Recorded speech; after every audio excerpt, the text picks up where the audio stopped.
Away from the ball, call on Lucas Johnson.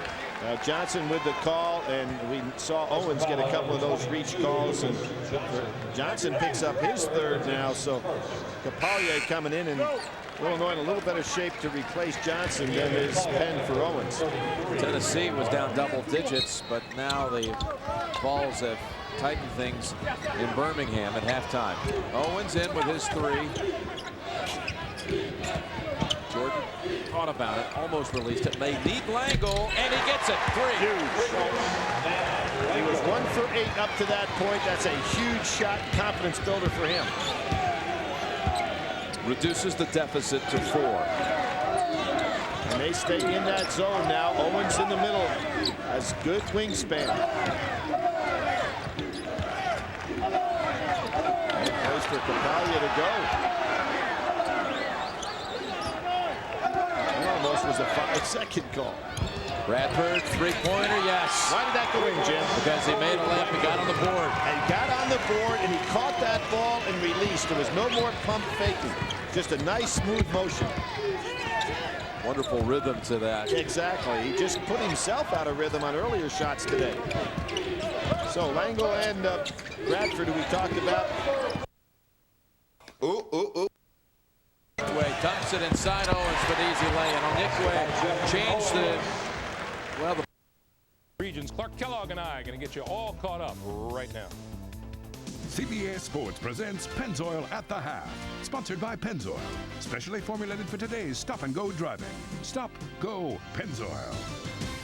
Hi, everyone. Welcome to Pennzoil at the Half. Greg Gumbel along with Clark Kellogg at halftime. The Ragin' Cajuns lead Tennessee 29-26. I do believe this is a case of the team with the most guys left standing at the end of the game is going to win. I agree with you. It's been a very physical game. I think the officials have to get a better handle on it in the second half. And I think Tennessee knows what kind of battle they're in for, and they've got enough depth and enough talent to come out and put together a strong 20 minutes. All right, Clark, in the East region in Winston-Salem, Penn is taking on the Fighting Illini, the number 4 seed in the East, 47-42, Illinois in the lead. Let's take you there. Jim Nance and Billy Packard. Fouls on Jeff Owens, number 51. That's his 4th, the team's second. Illinois and Penn in a tight one here in Winston-Salem. Illinois led at one time in the first half 27-12, and also had its star player Michael Jordan saddled with 3 fouls. He has not picked up his 4th, however. But Owens did on that one. He's the shot blocking leader career-wise for Penn. He did block the shot with the right hand, but as I said, pushed with the left hand down inside. That's tough for Fran Dunphy. Penn came back from 15 down, got within 1 earlier in this half. Frank Williams having a big game now with 17 to lead the Illinois attack. Illinois was in a position to put this game away in the first half. Just didn't get it done, and now Penn battling back. An undefeated Ivy League champ, Jim. He's got a lot of pride. That would have counted had it dropped. Kapitonovich to the line for 2. Kapitonovich hit a 15-foot jumper, the buzzer at the end of the first half. And at the conclusion of every NCAA tournament game, we'll be selecting the Chevrolet Most Valuable Player from each team. To date, Chevrolet has contributed over $8 million to the scholarship funds of America's colleges and universities.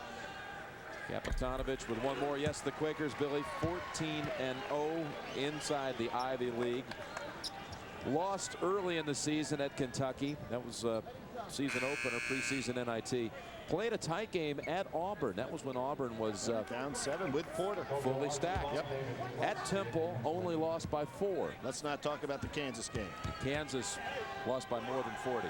Lost by 46 in that one. Illinois beat the same Kansas team by 14.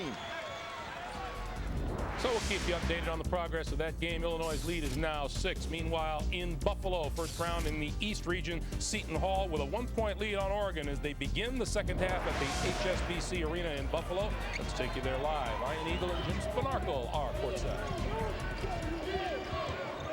36-35, Seton Hall just underway in the second half. A tight game basically from the start. Oregon has never led. And they've never really been able to get into their transition game. Scales, bucket for 3. So there's that early touch. Ernie Kent, I'm sure at the half, wanted to get him involved. He had not been really involved in the first half. The team Ducks from a long West Coast trip to Buffalo has been sluggish. Now all of a sudden they're pushing the ball up and look like a different team the last 5 minutes and the minute here into the second half. First lead of the day for the Ducks, 38-36. On the drive, Morton had it blocked by Smith. Defensively, just knows where to be. Smith defensively getting a hand on the basketball, always around the ball. Here's Jones, the sophomore, putting it on the floor. He pulls the trigger. Can't hit the three, and it's rebounded by Holloway. Holloway switching to the left hand as much as possible with the dribble. Playing with an injured right wrist. Pump fake, gives it up. Lane looking for a shot. Rainbow delivery, no. Tap in, goes through. Morton following on the play. Lane continues to struggle, but Morton tracking the basketball. An opportunity, a seam. No one blocking him out. Tied at 38, Smith, front rim.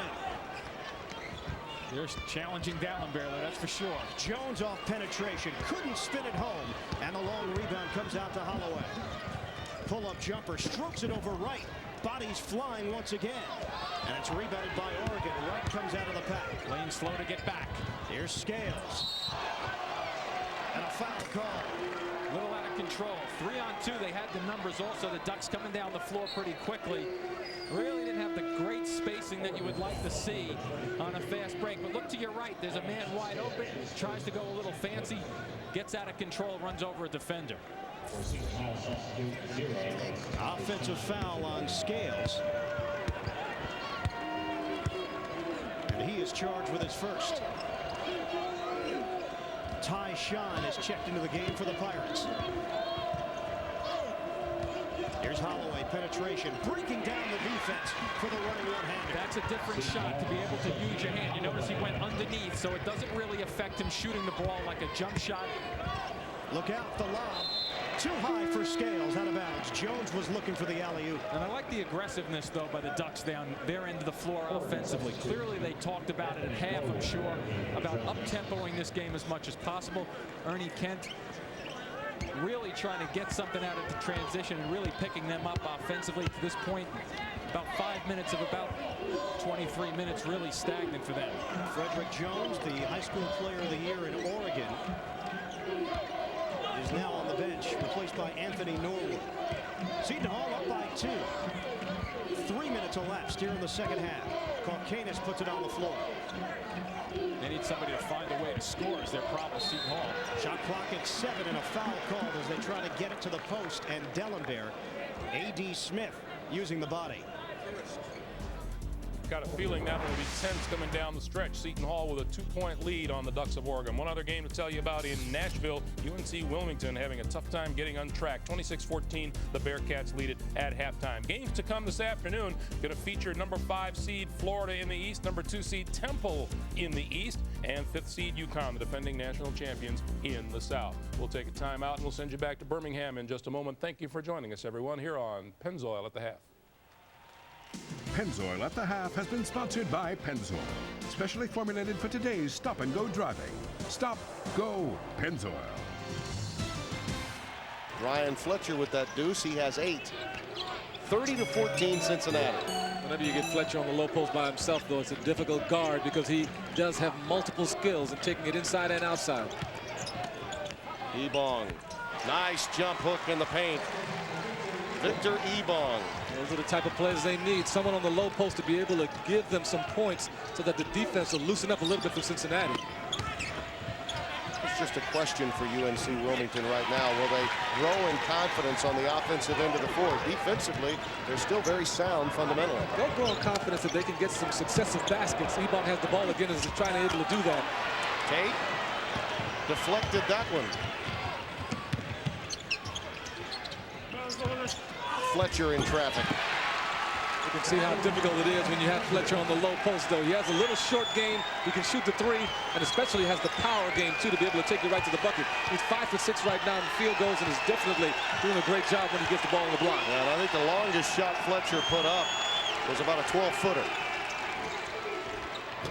Kozinets. Ebong trying to crash the glass. Johnson pulls it away. Cincinnati does not have numbers, but Johnson can create, as he does right here. Nice work. They've more than doubled up on the Seahawks. It's an 18-point lead. You can see when Johnson is aggressive what kind of player he is, though. Multi-talented. Bearcats sending a message without their player of the year. Tournament summary on Thursday. 15 of 16 of the top seeds advanced on.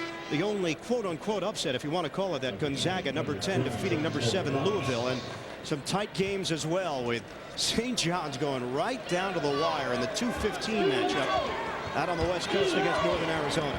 Big sigh of relief for Mike Jarvis and company. They've been on such a terrific roll at St. John's and really going all out last night to get one. Here's the penetration. Ball knocked around. Jones blocked. 15:42 to play in the second half. The jump shot from Shine with his team in front by 3. Dallenberg with the rebound. Seton Hall has the advantage. Dallenberg, good work on the offensive glass. The big fella has really done a good job defensively, keeping the Ducks out of the paint area. A little travel for Lane. Tempo is still in favor of Seton Hall. And Darius Lane is just trying to find a rhythm. Timeout. Seton Hall up by 3. Of the NCAA Basketball Championship is sponsored by Chevrolet, the Delta Faucet Company, AC Delco Automotive Parts, and by Fidelity Investments. Ready for the second half in Birmingham. Let's get the reaction of Tennessee coach Jerry Green. Spencer? Concerning both coaches, 27% is the lowest shooting for the entire year for a half for Tennessee, and Louisiana's only lost once all year when they're ahead at halftime. That's right. Louisiana Lafayette playing well in the first half. Tennessee shot the ball poorly. They shot 84% from the free throw line. On the flip coin of that, the Cajuns got 13 points off of the Volunteers' turnover. So both teams are doing what they need to do to compensate the lack of effort. Follow up on Jerry Green's comment. His Tennessee team scored only 6 field goals the entire first half. And it was the free throw shooting that kept him in the game. And Smith with a hustle move, the big center for the Cajuns, and the steal. And then the turnover as Billy Jones took his eye off the pass from Reggie DeGray. So it's Jones, Harmon, Thomas, Smith, and DeGray, the same 5 that started the game for Louisiana. Higgins, Harris, Yarbrough, Black inside, and Victor, who scores. Isaiah Victor, and that's what Tennessee needs. They're within 1. And you can see at halftime the strategy Jerry Green talked about, getting the ball inside to one of his better offensive players. And it's out of bounds to Tennessee. Look at Victor. Now that's the play that I think they're going to use a lot here in the second half. A little slash in the paint. That area is wide open, and it really causes the defense to collapse. No foul at the other end, and Tennessee now with a chance to lead. The last time they were in front was 9-7 early in the game. Around the zone, and Higgins fires from 3-point range, and the rebound pulled in by Billy Jones. Here comes Harmon. DeGray, hampered by some early fouls in the first half. Thomas back to DeGray for 3. Look at that. Thomas rebound offensively. Can't hit. And it's hauled in by Victor. Victor to Harris. And Tennessee leads 30-29. 7 points now for Tony Harris. And Harris really turned on the burners that time. He's a competitor, and you can see it in his face that he's not giving up. Whole new second half for Harris. First 4 points in the second half to Tennessee.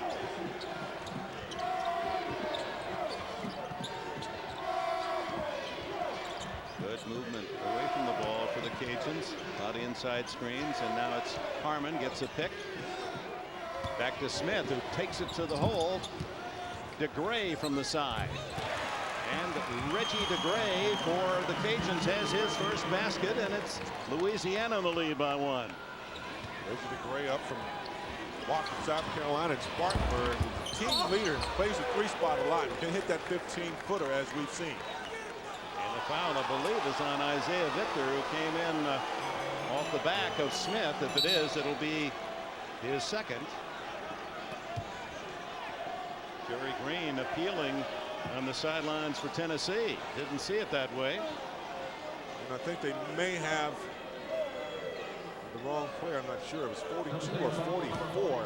Isaiah Victor looked to be the man, and that is the call. His third foul. Victor's third. 31-30 Louisiana with the ball in the lead. And Butler up with the jumper. Misses everything. Smith with the rebound, and he's fouled. Looked to be Black trying to stop Smith on the offensive rebound.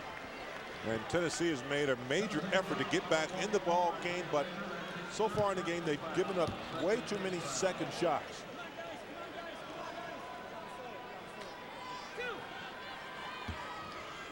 Some confusion as to the foul call. If it's on Victor, that would be his fourth. He just picked up the last foul. And Smith is 1 for 3 now. That's his first point. Ron Slay into the Tennessee lineup, the spirited freshman from Nashville, number 35. Victor is rested with his third foul. And Smith, uncharacteristically, a 39% free throw shooter, hits them both cleanly. And they've left him alone. They've allowed him to catch the ball in the paint, and he could be instrumental in getting the inside shots. Yarbrough inside to Black. And the foul. Might have been on to Gray. If it is, that would be his fourth. One thing about C.J. Black is that he's going to work you 2 or 3 moves before he takes the shot. He has great footwork, up and under, drop step moves. Pretty good with the pump fakes, and he's been to the line several times here tonight. Gray does get the foul, his third, and Black at the line, and he's a perfect 7 for 7 now. And pulls the balls within 1.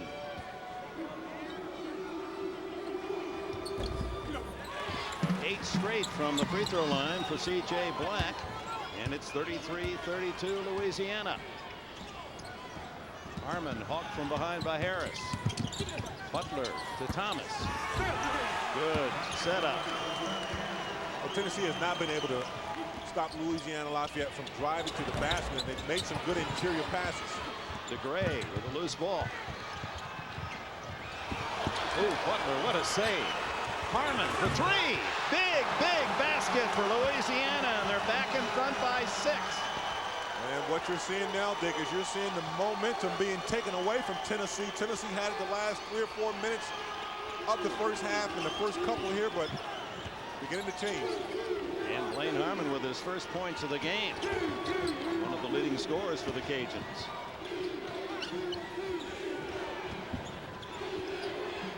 Tony Harris is being met. Every opportunity he gets to shoot, he's being met with a red jersey. Just not any good looks for Tony Harris. Harmon, the long fire to Smith, and Smith completes the play, 40-32, Louisiana. And the Cajuns certainly, after relinquishing the lead early here in the second half, have come fighting back to the delight of their faithful. Oh, my. Well, the last 2 baskets for the Raging Cajuns. There's Dick Gray out, little touch pass. No defense for the Volunteers. Harmon drains it. And then here, no transition defense as Smith, of all people, gets the uncontested layup. Well, the Raging Cajuns have celebrated a 25-win season, winning 20 of their last 23, 9 in a row. And thus far, it's a stunned Tennessee crowd as their Volunteers, the favorites here, trail by 8. Slay up with a 5-footer, and it's 40-34. Well, Ron Slay, he's usually the first guy off the bench. Soft hands, can use either left or right inside. Thomas inside for the Cajuns, partially blocked by Slay. Picked off by Yarbrough. Higgins ahead to Slay. And a block by Thomas. Lonnie Thomas, the junior from Leesville, Louisiana, playing tough at both ends. And another technical foul.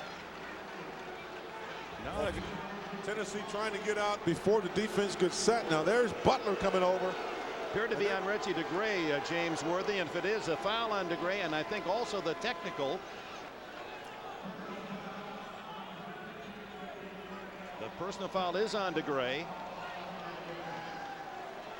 And the technical is as well, and that would give him 5. He would be disqualified. And DeGray was away from the play, trailing the play. Thomas making the block. A lot of explanation going on over in front of the Louisiana bench with Coach Evans.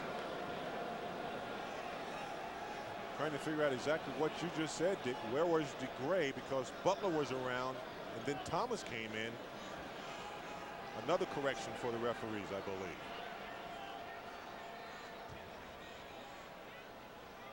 Over appealing the Louisiana case of Blaine Harmon. Jesse Evans as confused at the moment, and unfortunately may well be disappointed. The personal foul they signal was on Reggie DeGray, and the technical foul as well. If that's the case, DeGray then has the maximum 5 and would be out. And Black, who has been perfect from the line, makes his 9th in a row. C.J. Black. And Tennessee staying in this game from the free throw line. 10 in a row for C.J. 12 points, 10 of them on free throws, and we'll take a timeout with 4.5 gone in the second half. Louisiana's lead cut to 4. Who founded Penn, Billy? Which? University of Pennsylvania? Yeah. The same guy that lightening up the, what's that? Not Thomas Edison. No. Ben Franklin. Ben Franklin. Okay. You're right. You are. I thought you might have to use a lifeline. No. What am I thinking of? The thing is, I was going to give you 50-50. No, lightening up the. What's the thing you do? Kite? Kite, yeah. That's what I was thinking. Ben Franklin, he's a sharp fella. Listen, I'll go to easier questions in the next game, okay? American history for 100. Jordan gives it up on Yikwe. Jordan. Thought he'd take it.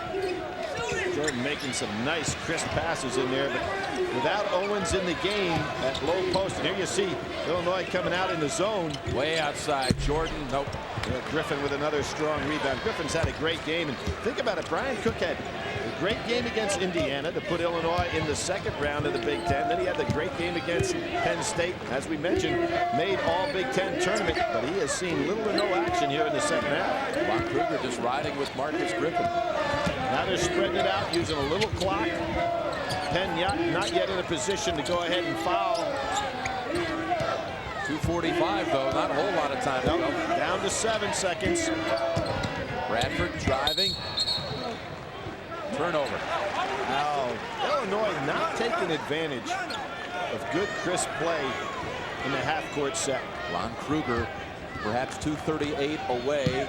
Does he stay in the zone? Sure does. From a possible matchup against his old school Florida. Langle ought to try to get open here. He's got the three-point range. Beautiful pass. On Yikwe. Florida and Butler coming up in the next game. We don't want to sell the Bulldogs short at all. They're on a win streak right now. I don't think Penn should foul here. Well, hold on. Away from the ball. There's a timeout call. That's what it is. Too early to do that, Billy? Yeah, I think it's too early to foul. The way that Illinois is handling the ball in the half-court set, just play solid. 2:19 remaining. Illinois in possession. Up 7. And you say it's too early to foul. Too early to put them on the line? I definitely think so. You got a 7-point situation here. Illinois has not been executing their half-court set very well. It would be a 1-and-1, by the way, in a non-shooting situation for the next 2 fouls against Penn. Bradford has not had the kind of game that you would, if you're Illinois, you'd like him to have today. Only 5 points. So I think you've got time if you're Penn. See if you can let Illinois kind of self-destruct in the half-court set a little bit. There you go. Lucas Johnson, Archibong took him to the floor. Johnson will go to the line 1-and-1. If it had kept his hands off him, Johnson was on the way down anyway. It'd have been a travel. So the sophomore will go to the line 1-and-1. Jim, no solid screening here on the situation. See, if he doesn't push him, Johnson's going to go down anyway on the catch. Illinois doesn't have a player on the right box. Oh, Nickway fell into the lane. He couldn't hold his balance anymore. Johnson, seeing that, did not release the shot. The officials did a nice job there by not calling it. Jimmy, not required as the shooting team to have a man down on that point on the blocks, but I'm surprised McLean didn't go down there. 2 swishes. He's 4 for 4 from the line. Seton Hall keep about that same margin. Illinois tried a little bit of zone, and they weren't successful with it, so now they go back to their man-to-man. Nickway with the left hand, misfire. Probably didn't need to use the left hand there. Boy, I like him as a player.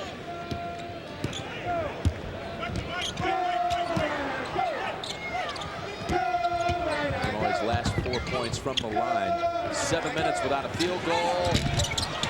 Griffin could end that streak and does. And the putback. Young man had a knee problem. They thought he'd be out 3 to 5 weeks. Got back a lot quicker, and he's starting to really come around now. Lango out of control. Block, though, on Illinois. And Griffin was away for only 13 days after having his knee scoped. He was the starter at the beginning of the year, but after that knee injury, he lost his job to Brian Cook, the freshman. And looks like he's getting it back today because his performance today has been outstanding off the bench. He's got himself 16 points, 9 rebounds, and Cook hasn't seen much action at all. Good job by Bradford not to give Lango any opportunity to put up the 3. Open 3, Brown. Long rebound, Illinois.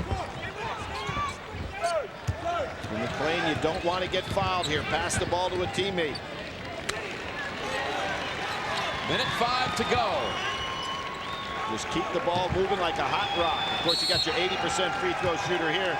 If you're going to get anybody fouled in your pen, you don't want to put Williams on the line.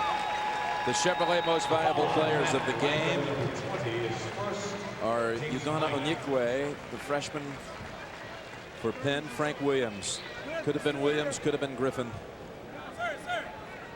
We give it to Williams. Chevrolet makes a contribution to each school's general scholarship fund to reward outstanding students for their academic achievements and to assist those in financial need.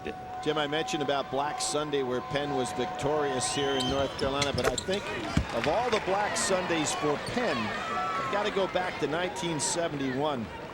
Dick Harder's club, undefeated, 28-0, ranked 3rd in the nation. An incredible basketball team. He had guys Bobby Morris, Corky Calhoun, Steve Bilski, who's now the AD. They lost to Villanova 47-90 in a game that Philadelphia people to this day are wondering how in the world did that happen. Ranked 3rd in the country. Yep. Jordan lost it going in. By the way, the 2 free throws for Williams gives him a career-high 21 points. Well, you have to figure there's some more 20-point games in that guy's career, wouldn't you? Only a freshman. Yep. Situations, but they'll work this shot clock. Ducks can't let them take too much time off this clock for the game. 5 to shoot. Holloway will have to work quickly. Penetration. Shot doesn't go down for him, and Hartenstein with a rebound. Well defended. That's what Ernie Kent's trying to get. A couple of stops defensively, chip away at the lead. Still plenty of time, just under 6 minutes. He knows he has plenty of time to get back into this. Alex Scales has been held to 12 points on a crossover fadeaway short, and rebounded by Morton.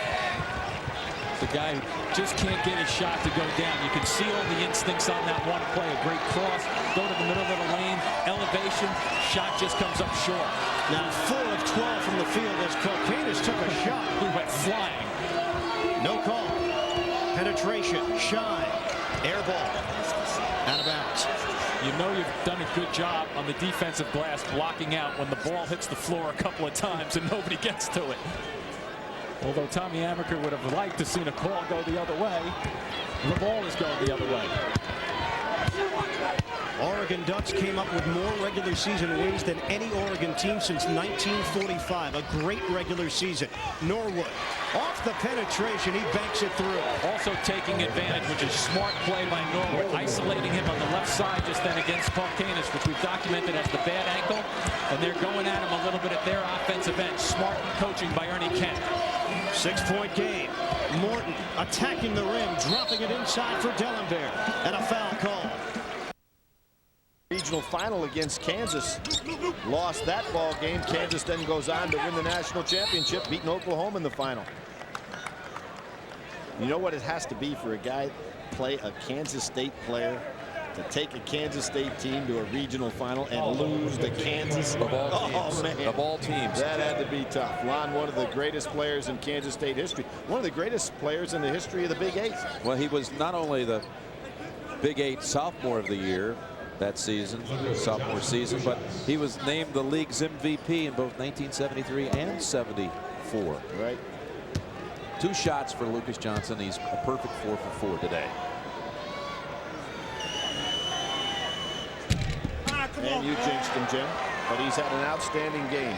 Matter of fact, I really felt that he was the one guy when Penn started to make the comeback that showed the type of attitude that Illinois need to stop that Penn comeback. And this is both of them. Still a 4-possession game, so time is the biggest enemy for Penn right here. Klatsky 3. Rebound Illinois. Dan Griffin held by Lango. He'll shoot 2 at the other end. 10th rebound. It gives him a double-double. If there's a big shot opportunity.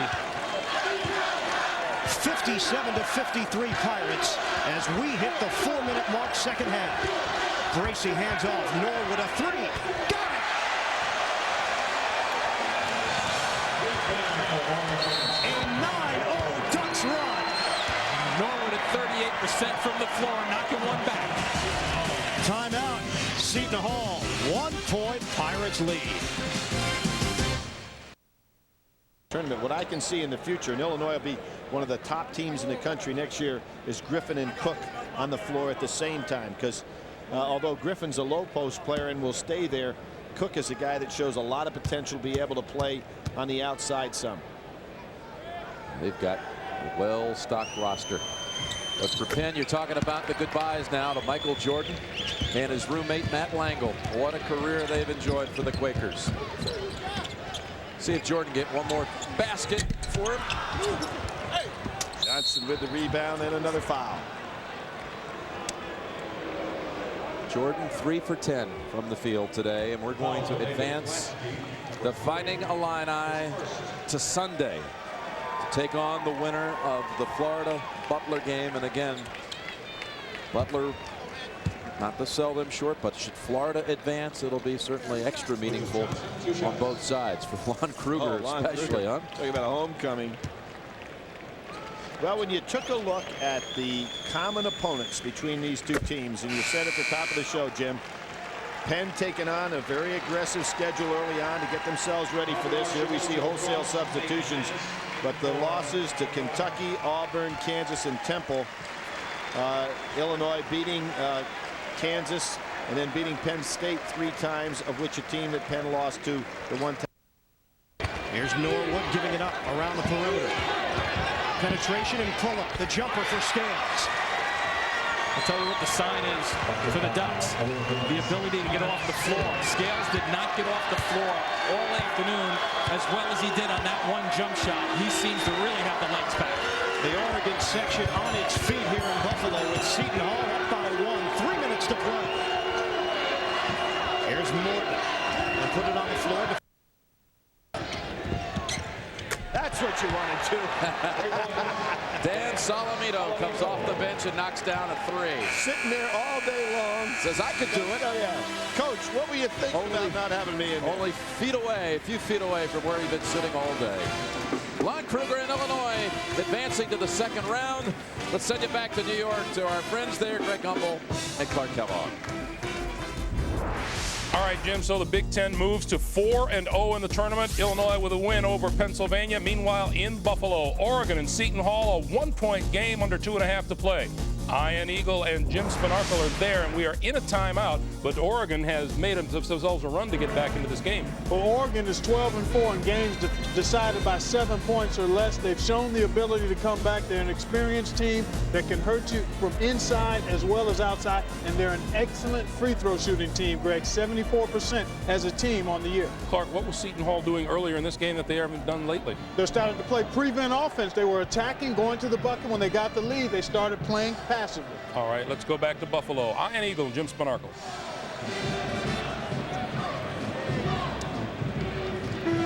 Ernie Kent, a A popular figure in Eugene, Oregon, part of the Kamikaze Kids in the 70s under Dick Harder.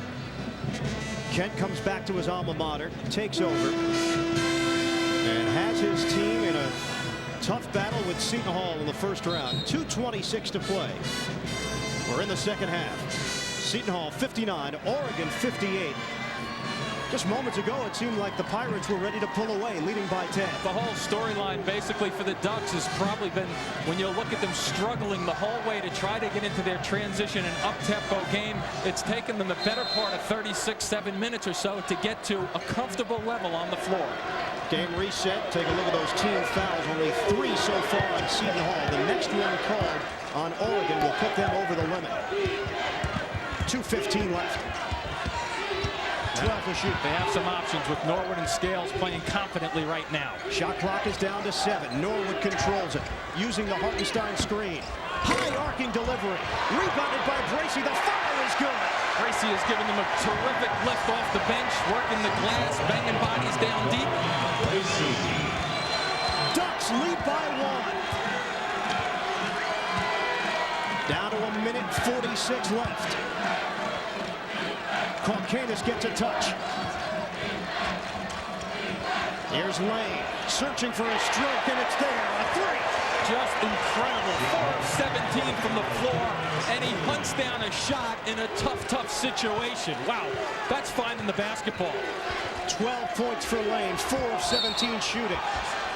And a foul called as Bracey put it on the floor. Just the 14th foul on Seton Hall. Greg Morton came out to defend it. Number 3 on him. And a timeout. 1:24 left. Seton Hall clinging to a 2-point lead. Tight one here in Buffalo. How tight? Both teams have shot 10 of 27 from the field in the second half. Coming down to the final moments. 1:24 left. Iron Eagle Jim Spinarkle. Not a bad way to start off things here in Western New York. Oregon has seemed to gain confidence as this game has gone on, especially in the late stages second half. It was a struggle the whole way for them, and finally all of a sudden the last 3 minutes or so they find a way to light themselves up and get some energy at the offensive end. Ernie Kent has done a terrific job of just hanging with this team.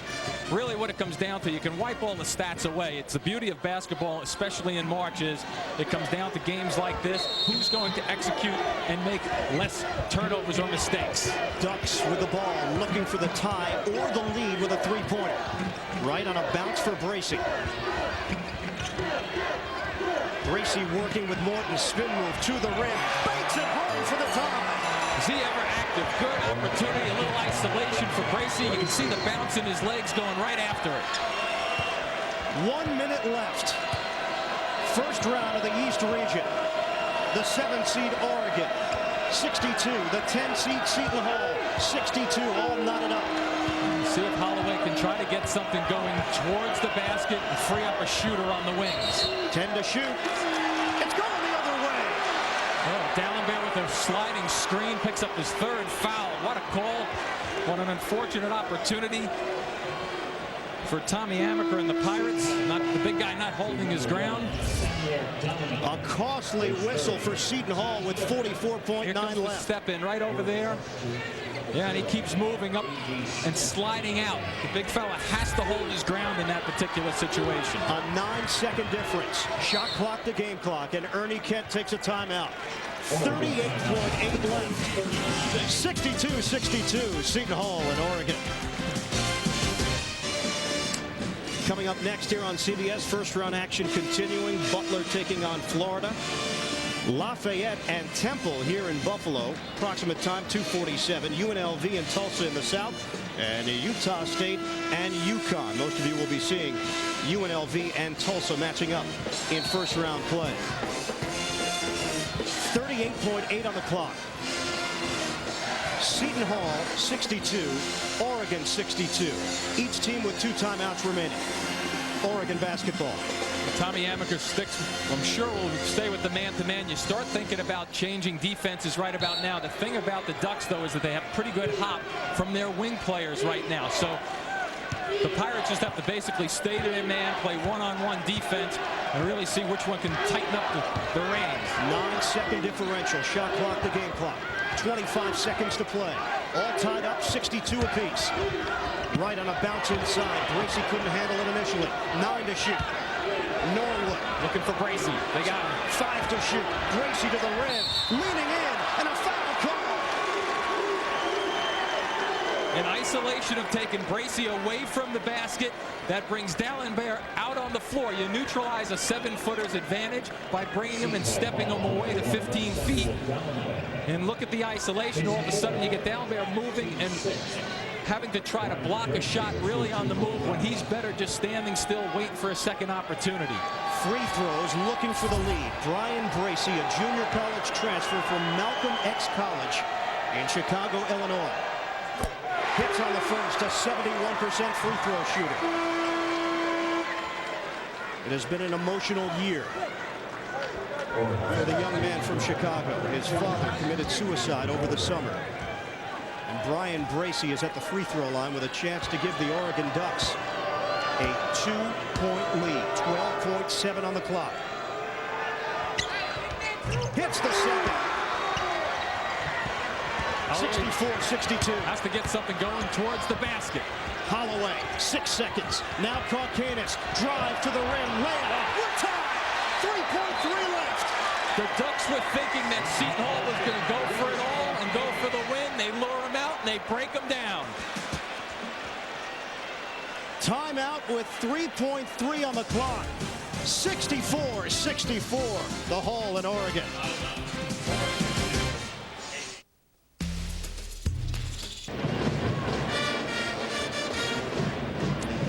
Back in Buffalo, where Seton Hall and Oregon are tied at 64 apiece, and Remus Kaukanis, the senior, the leader, going to the basket. You see the Ducks, though, are all out of position because they're thinking, well, we don't want to lose this game, which makes sense. Come outside, prevent a long heave to lose a basketball game.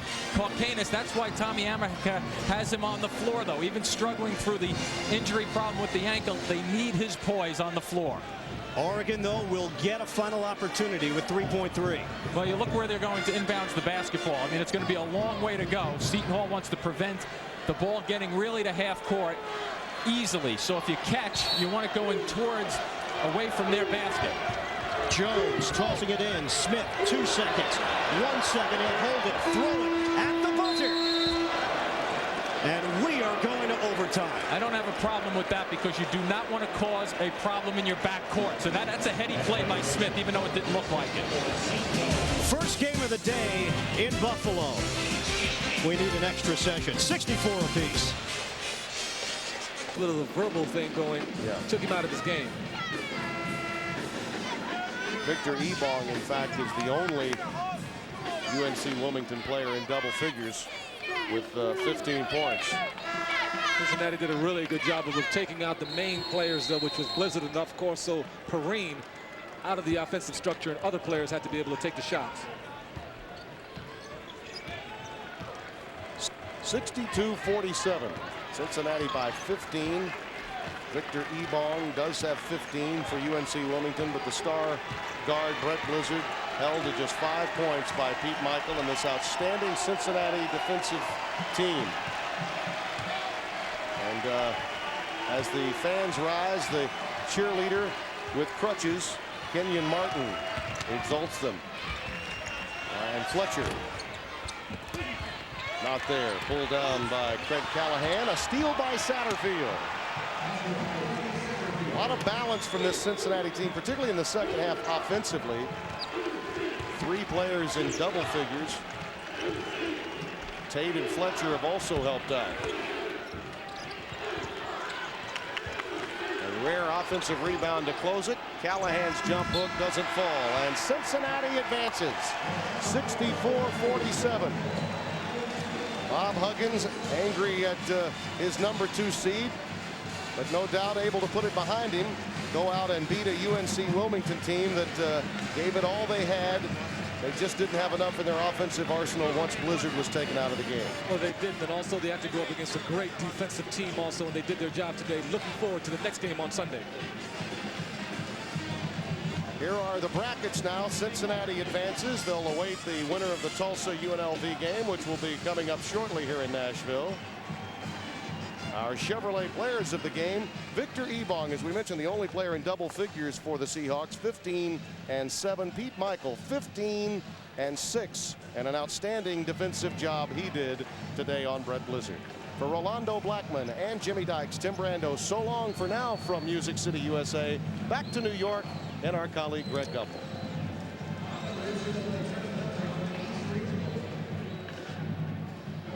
All right, Timmy B, thank you very much. Meanwhile, take a look at what's going on in Buffalo. Seton Hall and Oregon have gone to overtime. They're underway in the extra session, tied at 64. Let's take you there. Ian Eagle and Jim Spanarkel. The basket at each end. And they'll resume play. So Slay. For the Ducks all afternoon, they've fought their way back into this, a sluggish afternoon, but they get a second chance in overtime. The Pirates are second-guessing themselves a little bit. Scales on an entry. Bracy didn't expect the pass and a turnover. Pirates had controlled the tempo pretty much the whole way, setting the tone, slowing it down, especially at the end of the ball game. May have worked against them a touch. They have to get a scorer involved, whether it's Lane or Kaukanis. Lane is 4 for 17 from the field. And now Holloway will slow things down with 15 to shoot, set up the offense. Holloway leading the way for the Pirates with 23. Kaukanis. That's goaltending. Remus Kaukanis, who tied this game at 64 at the end of regulation, gets Seton Hall on the board in overtime. Watch how quickly you shoot it from underneath. You don't bring that ball up in the traditional shooting position. He scoops it up.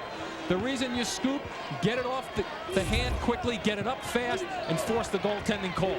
Bracy got it too late, and Seton Hall leads by 2. 3:28 remaining in OT. Here's Jones off the dribble. Gives it up. Jump shot. Right. Lines it up. And hits a 3. Been pretty quiet most of the afternoon, action. He can be fairly explosive, an underrated player. Big shot. There's Holloway crossing over. Left-handed attempt, no good. And Bracy able to clear it for Wright. Oregon looking to run. Seton Hall backtracks defensively. And a giveaway. Holloway on a race to the rim. Trying to angle inside the layup. High off the glass and in. You may have noticed Holloway just then. Very shrewd play. As he went towards the basket, he made sure that he ducked in front of the defender. You get your shoulders in front, then you're dictating what's going to happen. 25 for Shaheen Holloway, and Seton Hall leads by 1. Out front, Bracy. Good cut. To the rim, Jones hanging, couldn't spin it in. Dallenberg a factor again, forcing him to go to the reverse side. Dallenberg with the 4 fouls. Holloway attacking, kick out for Lane. And they'll reset with Kaukanis. 2:20 left in OT. Seton Hall up by 1. Lane on a pump fake, defended by Wright. Good pressure there by Wright. Lane will shoot that with somebody on him.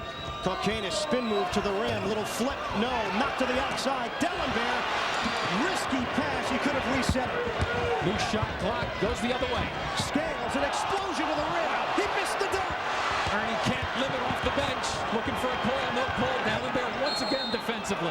And Tommy Amaker wants a timeout. Slow down, guys. 1:53 left in overtime. 68-67. Pirates. State has a couple of guards of their own, and rock and roll. You got it, Dick.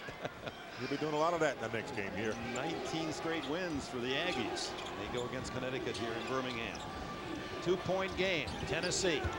2.5 to go. Working around the perimeter of that zone of Louisiana. Slay tries to force it inside. A lucky bounce and a foul. Reaching in was Thomas, and got the arm of the volunteer shooter. Well, I think the key has been Slay. They're really looking for him on the inside of that zone. That time he tried to force a pass over, but Yarbrough was able to control the offensive board. He's at the line shooting 2. And it's the 4th foul on the leading scorer for Louisiana, Lonnie Thomas, as Vincent Yarbrough at the line, a sophomore, led the balls in scoring this year with 15. And now a 3-point lead. Seton Hall holding on to a 1-point lead. Watch Shaheen Holloway try to find the defender. You see him going towards his right. He wants to get his shoulders in front of the defender, and that clears a path to the basket. The other end of the floor, the action. Scales going after it. Just misses the dunk. Dallenberg was a factor. I didn't think he really put the hand on him, the body on him. A tough break for Ernie Kent and company. The game reset. 2 timeouts apiece. Team fouls. Both clubs are 1 foul away from going over the limit and hitting the bonus. A minute 47 left to play. We're in overtime. Seton Hall 68, Oregon 67. Pirates with the ball. It's Holloway. Once again, patient enough to take time off the clock. The 1-point lead. There's Holloway giving it up. Lane gets it back to him with 7 to shoot. Using clock. Holloway shaking big. Right picked his pocket. Lead feed for Bracey. Uncontested reverse dunk. Exceptional defensive play by Wright. He forced himself into a position where he able to strip Holloway of the basketball. Oregon leads by 1. Holloway has a screen set by Wilkins. Gives it up on the bounce. Wilkins the jumper. Too much on it. Off the top of the backboard. 1 minute to play and Oregon controls it. Leading by a point. Time to get a stop. If you're Seton Hall, you want to run your execution. If you're the Ducks, get the wings involved. Get guys handling the basketball who can create. Put it on the floor with the tough pressure man-to-man defense. Jones matched up with Karkanis. 14 to shoot. 40 seconds to play. Step it.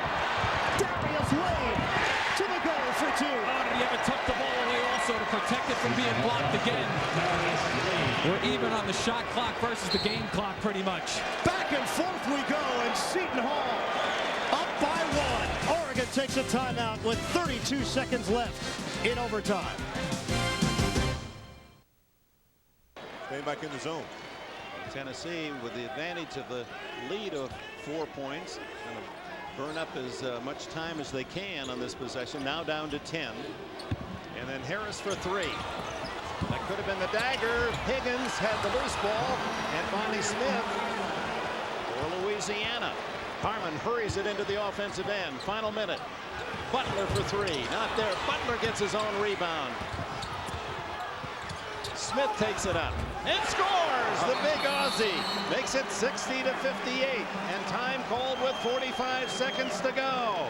Tennessee's lead is 2.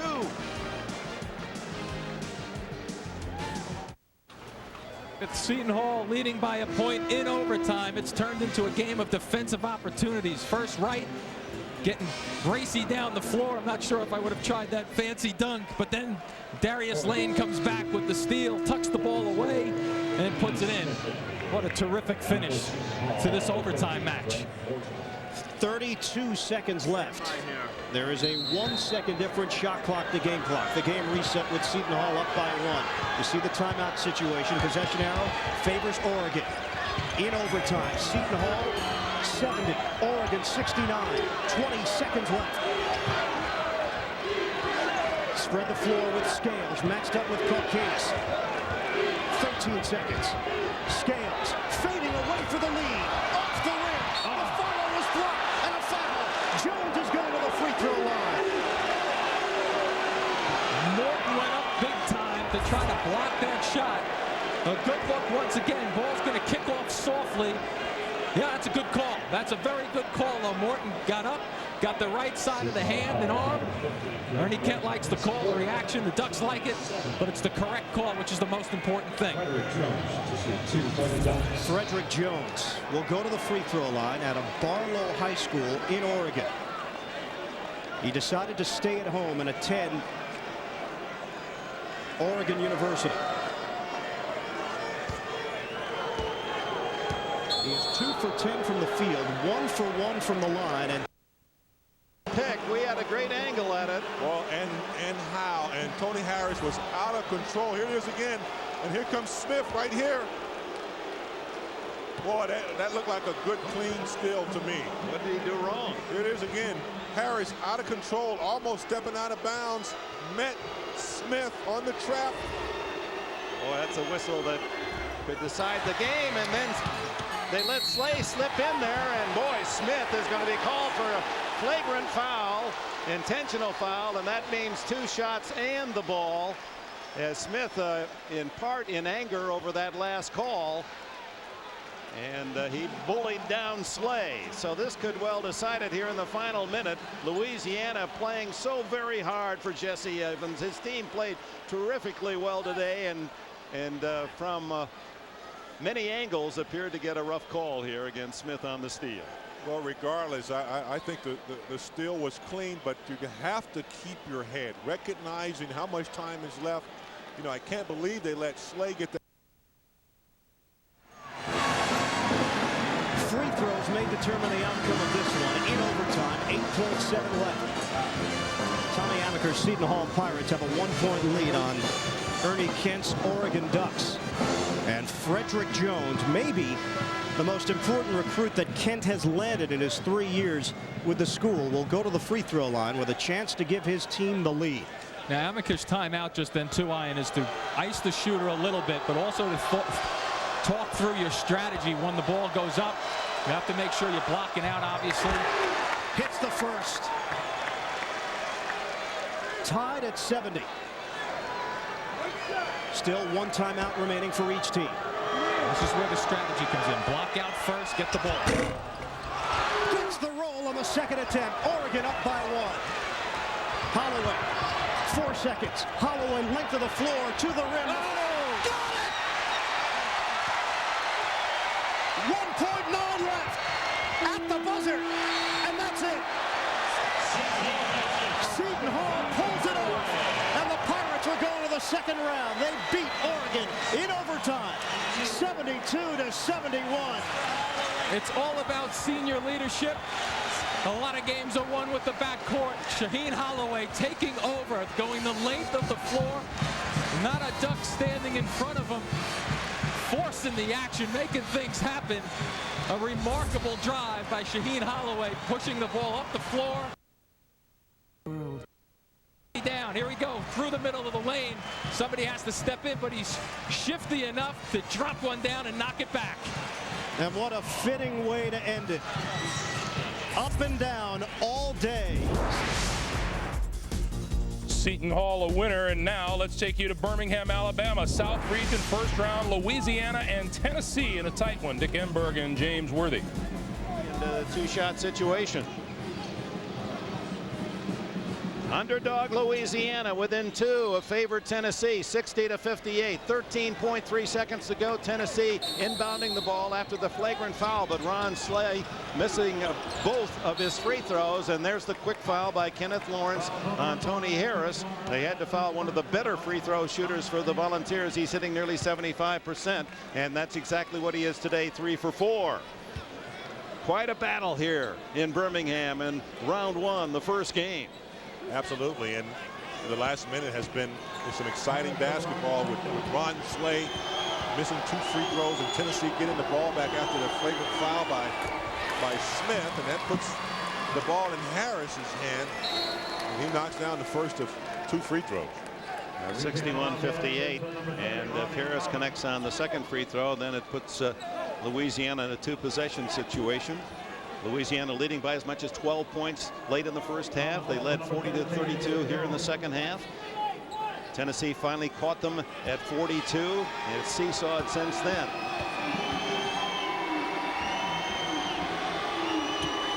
And Harris coolly hits both free throws, and it's a 4-point lead for Tennessee, and a timeout Louisiana. The Volunteers by 4. 10.8 seconds left. This opening games tense and tough. Lonnie Thomas, who scored the first 7 points of the game for Louisiana, is the Chevrolet most valuable player with 19 in the game, 9 for 16 from the floor. And freshman Ron Slay of Tennessee, 15 points, 13 of those in the second half to spark the comeback of the Volunteers. And now Louisiana, 10.8 seconds, and will need a sort of miracle here in the city they call the Miracle City, Birmingham, Alabama. Butler almost lost the handle. Harmon to Thomas, and it's not